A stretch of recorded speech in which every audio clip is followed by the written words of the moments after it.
fazer-se de tudo para todos. Ouvindo assim, sem contexto, talvez essa frase nos leve a pensarmos em pessoas fofoqueiras, de duas caras, tentando convencer, né?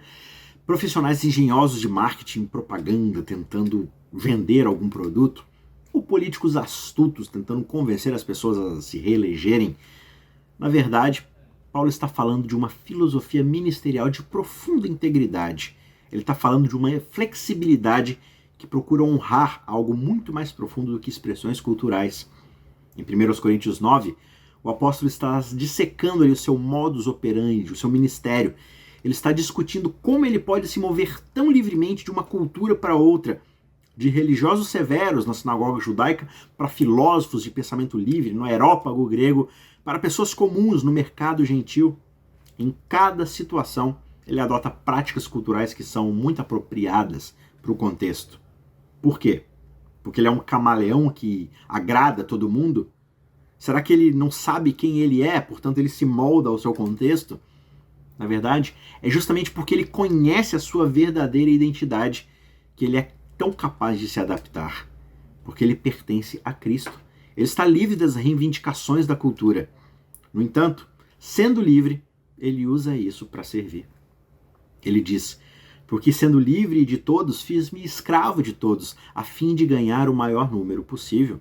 Para com os judeus, fiz-me como judeu, a fim de ganhar os judeus.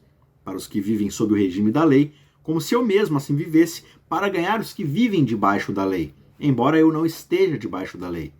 Ao sem lei, como se eu mesmo fosse, não estando sem lei, para com Deus, mas debaixo da lei de Cristo, para ganhar os que vivem fora do regime da lei. Fiz-me fraco para com os fracos, a fim de ganhar os fracos. Fiz-me tudo para com todos, a fim de, por todos os modos, salvar alguns. 1 Coríntios 9, 19 a 22. Deixa eu te fazer uma pergunta. Como é que um cristão se parece? O escandaloso é que todos parecem saber como é que um cristão se parece. Ele se parece com Ned Flanders, sabe? Aquele personagem cristãozão, chatão, lá do desenho dos Simpsons. Aquele faz tudo, moralista, que corrige todo mundo e sempre sabe o que é certo e joga isso na cara de todo mundo.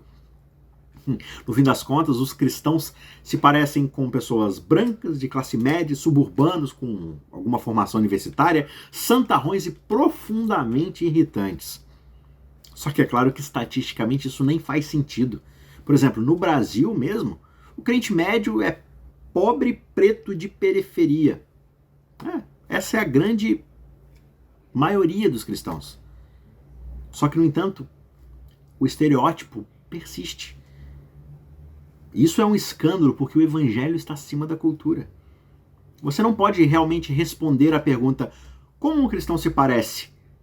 Talvez você deva perguntar como um cristão se porta, mas aí talvez você teria a resposta de que ele se porta como Jesus. Mais especificamente, exatamente o Jesus que andou com prostitutas, com publicanos e com pecadores, mesmo quando ele se misturava com fariseus e pregava na sinagoga. Você vê que Jesus era tudo para todos os homens, para que alguns pudessem ser salvos. E o seu povo deve seguir o seu exemplo. Só que isso não significa que nós somos sem substância e levados pela correnteza. Maria vai com as outras. Mesmo quando Paulo entra profundamente numa outra cultura, ainda existe algo que governa Paulo. No versículo 21, ele diz que não está livre da lei de Deus, mas ele usa uma frase maravilhosa para descrever a sua relação com Cristo. E o grego, da expressão que ele utiliza, poderia ser traduzido literalmente como eu estou leizado, por Cristo. A ideia é a de que Paulo está afundado em Cristo. Cristo é a lei de Paulo. O próprio Cristo é a autoridade governante na vida de Paulo. Cristo leizou Paulo, fez Paulo entrar na sua lei, fez a lei estar em Paulo. Portanto, Paulo não se limitou a descartar toda a regra, toda a autoridade, viver de forma anárquica. Ele é governado. Ele tem um centro, ele tem uma integridade. E isso tudo é Jesus.